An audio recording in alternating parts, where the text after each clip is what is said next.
Cloudcast Media.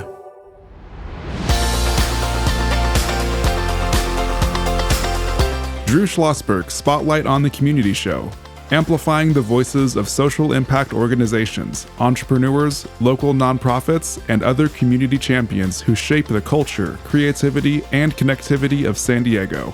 Brought to you by Mission Fed Credit Union, bringing good things to San Diego for over 60 years. Learn more about what is good for you and good for all by visiting www.missionfed.com. I'm Drew Schlosberg of Cloudcast Media, and it's good to have a friend that just come on. What were we saying, Hillary? 7 years ago, something like that. I think we managed to get there. And then Hillary Theakston, she is the executive director of the Clearity Foundation. How you been? Terrific. Good. Really good. It's great to see you again. Good to see you again, also over here, and we are joined by my co-host, Kristen Fogel. She's the executive director of San Diego Writers Inc. Has been doing this. How many? Is this your third? 7 years, something like that. 7 or 8. You've been 7, 8 years with my co-host. I just haven't recognized you. Yeah. No, I'm just, I'm like a fixture. You are a fixture. Hopefully, you'll be 7 years from this point forward. And Kristen, frequent guest on the show, and now co-hosting with me, which I think is terrific. Brings a different perspective to the Spotlight Show.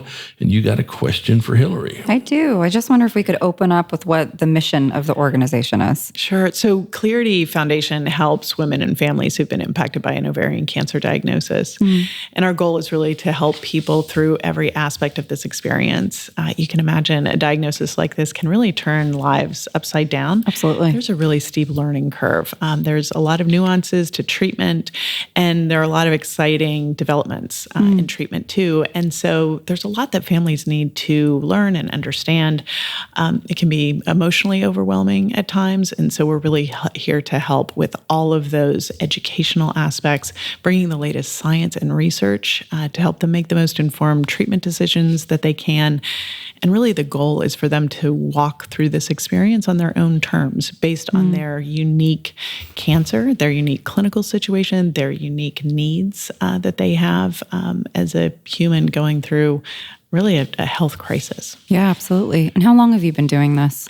So we're celebrating our 15th anniversary congrats. this year. Yeah, thank you. We were founded 15 years ago by an ovarian cancer survivor who also happened to be a early stage biotech drug developer. She went on to become an entrepreneur, a venture capitalist, a CEO in the biotech industry. So she really came to this experience with a lot of passion, a lot of knowledge, a lot of resources, and really wanted to change this experience for others as well, not just for herself. That's wonderful. Yeah, it's interesting. When I saw your name coming up, it made me smile because I've been a while since I've seen you. And recently, my friend of more than 43 years, and which means his wife of almost as long, just got diagnosed with stage 3 ovarian cancer. Oh my gosh. So, but we celebrate today because she had her last chemo treatment yesterday. And so, knock on wood, we'll see how that goes, and then all this, what the next steps are. To say the least, when I got that info from Lance, that man, it was like a shot between the eyes. I don't have to tell you that, and that aspect of it. How'd you get into that? Is there a family history? No, so I knew our founder. I started in my early career. I was also in the biotech industry. And so I knew her before she was diagnosed. And, just a really beloved, warm, wonderful person in biotech. And even before her own diagnosis, I think a lot of people came to her when they were diagnosed with cancer, knowing that she was incredibly knowledgeable about the latest advancements in precision medicine.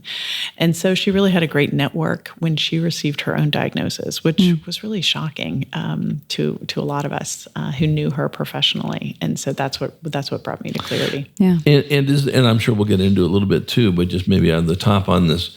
No cancer is good for that matter. Yeah. But there's certain cancers that have a pretty high, death rate on it. Pancreatic comes to mind. Yeah. Isn't ovarian up there as well? Or used to be, I should say. Yeah, or depends. Yeah, so if you look, and whenever we talk about survival statistics, I always like to say that survival statistics are out of date by definition, right? So if you talk about 10-year survival statistics, those statistics are 10 years out of date. Right. So I always encourage patients and families really to bear two things in mind. Number one, you're living through this in the future, right? So good to keep your eyes on the forward. And secondly, you're not a statistic. You are an individual, and you're going to walk through this with your own your own clinical situation. You're going to have the benefit, we hope and we support, of new developments that weren't available 10 years ago.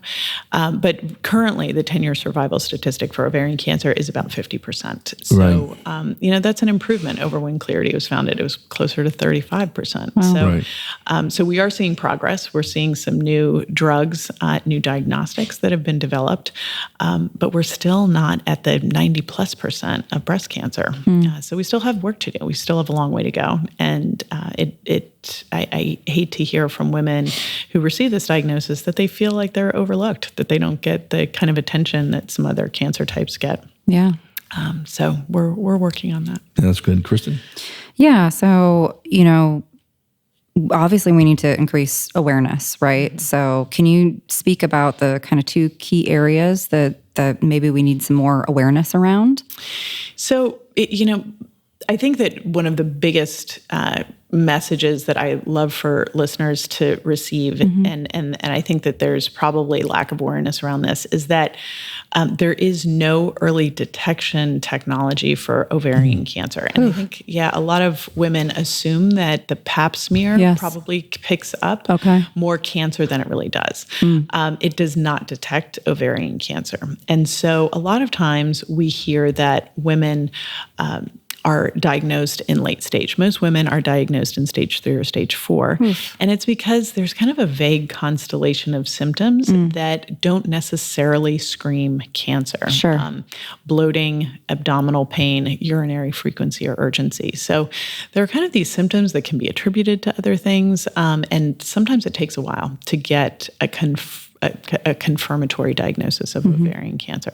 So what I like to encourage people to do is to trust their intuition. If you feel like something is not right, persist in having it checked out, and don't give up until you feel like your questions have been addressed sufficiently.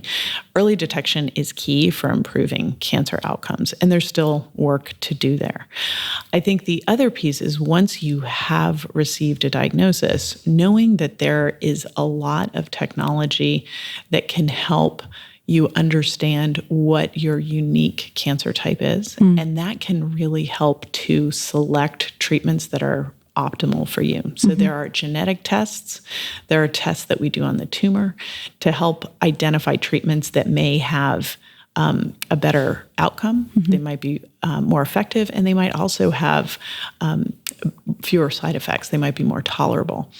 The other thing is clinical trials. And there's, clinical trials, unfortunately, are not brought up as early in the disease journey as we'd like to see.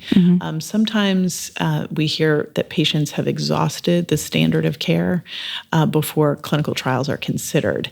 And clinical trials are really at the base. This is the future of medicine that's being tested today. And you have access to these treatments that may go on to become the standard of care in the future. So we really try to encourage patients and families to think broadly about their treatment options, and to really include clinical trials as really viable treatment options. These are the newest therapies that we're testing to see if they're effective, and they can be a really good choice depending on what the clinical situation is. We're chatting with Hillary Theakston. She is the executive director of the Clearity Foundation.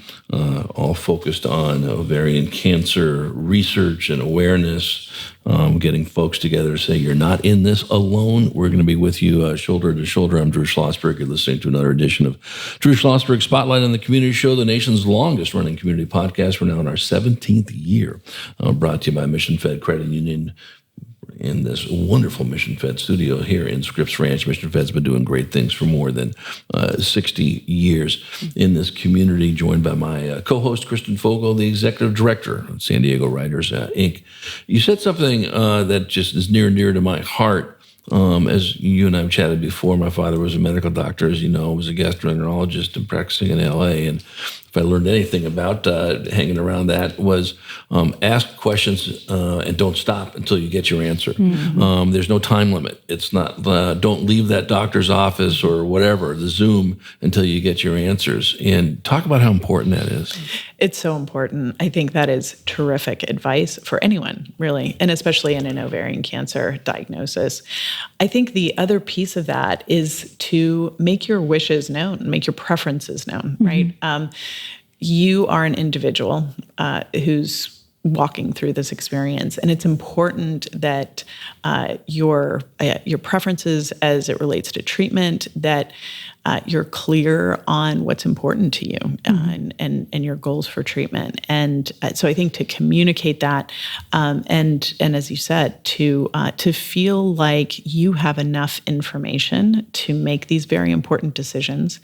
It's your life, and these are your decisions to make. And so I think that if you can look at these relationships with your physician as really a true partnership, that physicians are experts. They have a tremendous amount of knowledge and know-how and skill to bring to these conversations. But patients know their families. They know their own wishes and their desires and what's important to them.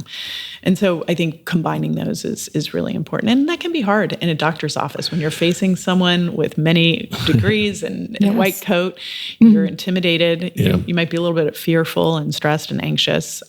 So that's easier said than done. Well, sure. The reason why I bring this up, because it's very passionate for me. My father taught medicine at UCLA as well, and and he would work with all the incoming doctors and all that, and he was absolutely laser beamed on how you're doing with the care right next to the person's bed and what are bedside manners. He was absolutely relentless on somebody who was not having good bedside manner. If they ask you a question, you're going to answer it. You're not going to answer it with some gobbledygook medical third-year thing, and then they're going, what the hell were you just talking about, for God's sake?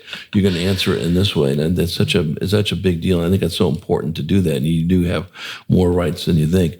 We come back from break. I want to talk a little bit about, and then Kristen has some questions for you also, is that there's a disparity in funding with women's health, especially in this ovarian cancer area. I want to talk about that, talk about the gala that you just had, and I know more questions that Kristen has when we return with Hillary Theakston. She's the executive director of the Clearity Foundation. I'm Drew Schlosberg. You're listening to another edition of Drew Schlosberg Spotlight on the Community Show, now in our 17th year, the nation's longest running community podcast. We'll be right back. When you do your banking with Mission Fed, you get great rates on auto and home loans. That's good for you, but something good also happens for a lot of other people. We're not for profit, so we put money back into the community to help lots of great nonprofits to keep San Diego strong. So you're not just getting something good, you're doing something good. Come to Mission Fed. It's banking that's good for all. Brand amplification is the DNA of Cloudcast Media, and our code is the powerful blending of sound, voice, and storytelling to lift local brands and their communities. Whether it is our Brandcast, Schoolcast, or Causecast platforms, the unifying ethos is all about this community, the one you call home. If you dare to dream and want to explore the brand amplification of Cloudcast, a national leader in local podcasting and other Winfluence strategies, please visit us at cloudcast.us.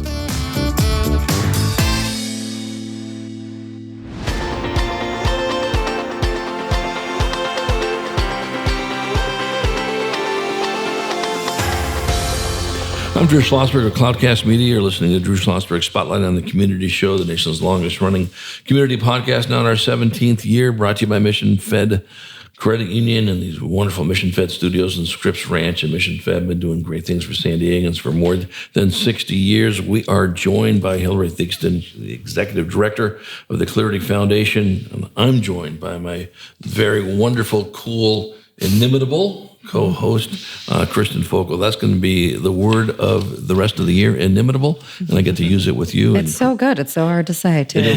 Well, you're doing a great job. It just rolls off my tongue over here. And Kristen is the Executive Director of San Diego Writers, Inc., and she has more questions for Hillary. I do have more questions. I wanted to kind of go back to the beginning because, like you brought up, like many women, you think that a PAP takes care of everything. So let's say you're experiencing some of those constellations of symptoms like you've talked about, bloating or pain or, fatigue or urinary tract stuff. Can you go in and ask for something specifically, or how do you navigate that conversation? Yeah. So the most common follow-up will be an ultrasound. Okay.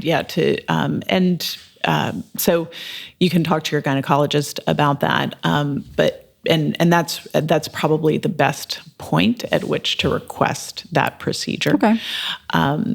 But what we sometimes see, and it can admittedly be hard to avoid this, is sort of referrals to GI specialists, or so there can sometimes be a rather circuitous path to getting. Well, that's good information, though. I think oftentimes someone has something or all these symptoms, and they're like, I don't know. So then you just don't do anything about it, and you convince yourself that it's in your head. So that's so important to know. Yeah. I wanted to talk about, like Drew had brought up before the break, about the funding disparity with ovarian cancer. Well, why is that the case?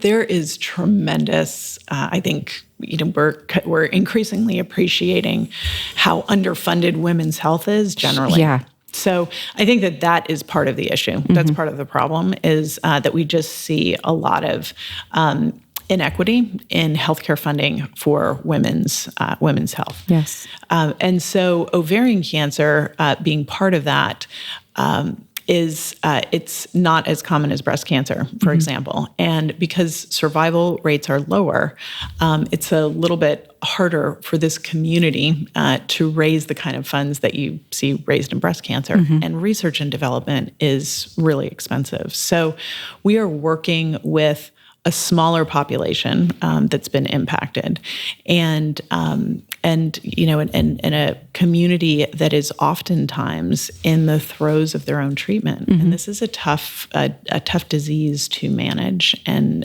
to receive treatment for. So I think that those are kind of the dynamics that we struggle with a little bit, is the fact that we don't have the kind of high survival rates that you see in other cancers. And, ovarian cancer impacts about 22,000 women every year. Wow. It's about 10% of breast cancer. So there's not kind of the awareness and the ubiquity of support. So many people know someone who's been impacted by a breast cancer diagnosis. And so you see a lot of organizations, corporations that have come in to provide just rallying support around that. Yeah. And so it's different. There's not kind of this the same commonality, the same frequency of ovarian cancer impact and consequently the kinds of support that you see from the community. Yeah, that's unfortunate. It makes a lot of sense, though, also. So Talk a little bit about your annual event. So we just finished up our Teal Woman Gala, which is terrific. It's right here in San Diego, and it's a wonderful opportunity, and a little bit to the point of the struggle to get support and funding for a disease that is a bit smaller, that doesn't have the same survival rates as others. It's such a great opportunity for us to bring in other members of the San Diego community who maybe haven't been impacted by an ovarian cancer diagnosis, but are passionate about seeing the future of precision medicine impact a disease that really needs it, right? Ovarian cancer is an area of unmet need, and this is where these precision medicine approaches can really have an impact. So a lot of the folks who donated and supported that event, they weren't necessarily impacted by an ovarian cancer diagnosis specifically, but they believe in the mission of what we're doing. They believe in the principle of bringing precision medicine approaches to diseases that haven't seen the improvement that we want to see in survival and outcomes. So it's a wonderful opportunity to connect with people who are passionate about precision medicine. That's great. Yeah, talk a little bit about, before we turn it back over to Kristen, about, one of the challenges you folks have is there's a lot of misinformation and disinformation out there about ovarian cancer, probably about research or treatment or everything in between. Talk about that. Yeah. Well, the two things that we hear people struggle with after they receive an ovarian cancer diagnosis is, today, no one lacks for information, right? Anyone with an internet connection has more information than they know what to do with. The challenge is really twofold, and Drew mentioned the first one. Is this information credible? Is it reliable? Can I trust it? Is it accurate? And we're struggling with disinformation in all corners of society. This is not to ovarian cancer. Right. The second thing is this relevant to me? And that gets to be a fairly challenging question to ask at times, because we've gotten to where we're understanding tumor types at a much more intricate level. Like, we're understanding the genomic characteristics, how these tumors grow, how they evade the immune system. And so it's encouraging that there are more treatments that can more precisely target how the cancer is growing, how it's evading the immune system. But that makes it more complicated to figure out, okay, is this treatment relevant given my clinical situation, given my unique tumor characteristics? And so that makes this exercise of figuring out, is this information relevant for me? Should I be considering this clinical trial? Should I be considering this treatment option? And that's where Clearity really comes in. We can help, because it gets pretty complicated. Sure.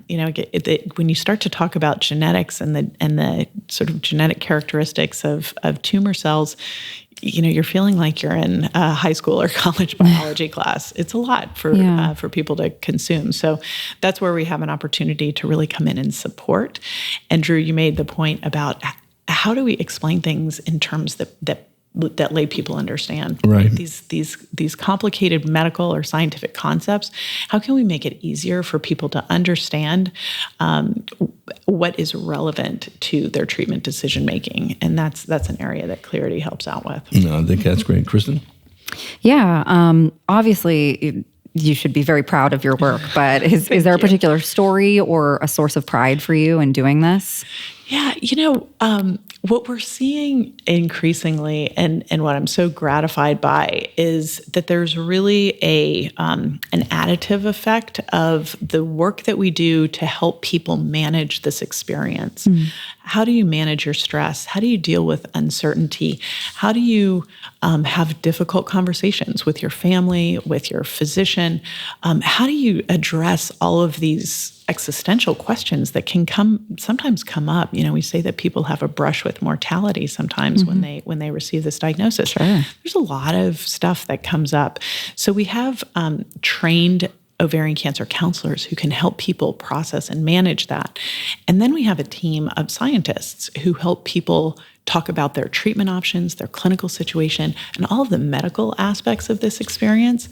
And so what I've been so gratified to see is how those two programs and those services really work together to help people feel as empowered as they can as they're walking through this experience and really feel a sense of agency in a situation where it's really difficult to feel that way. Yeah. You can often feel like you don't have control over what's going on.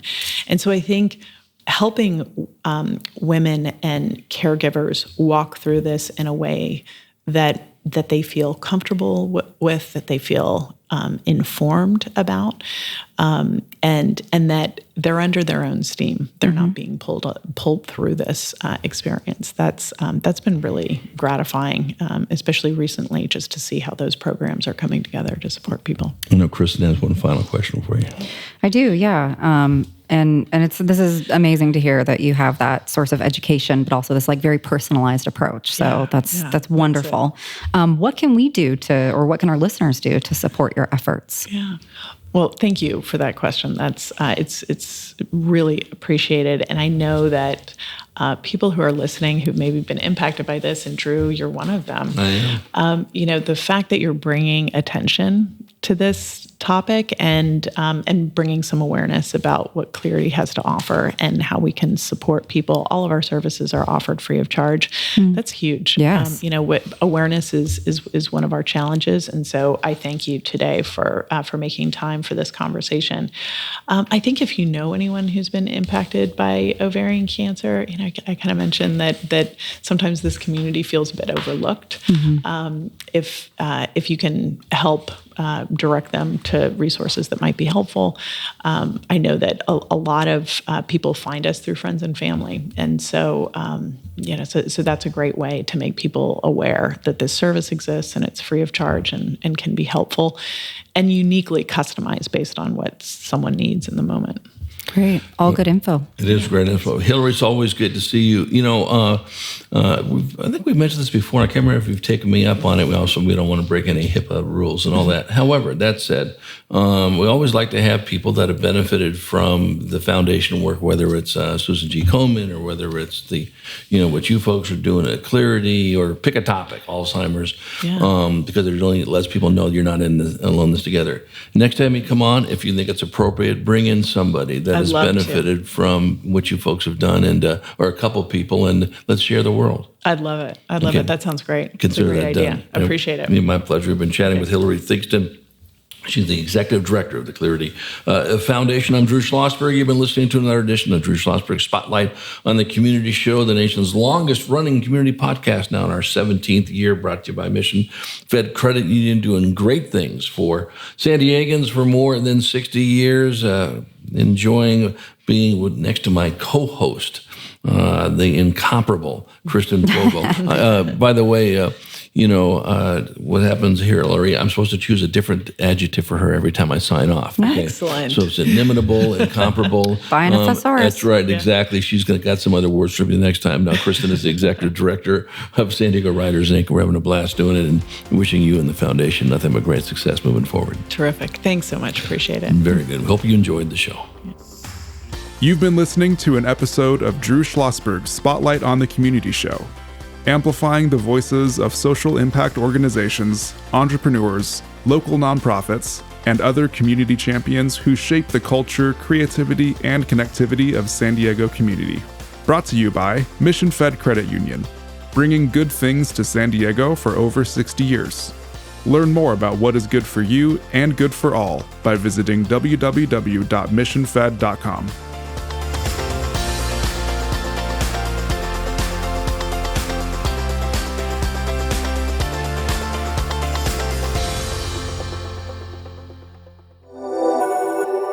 Cloudcast Media.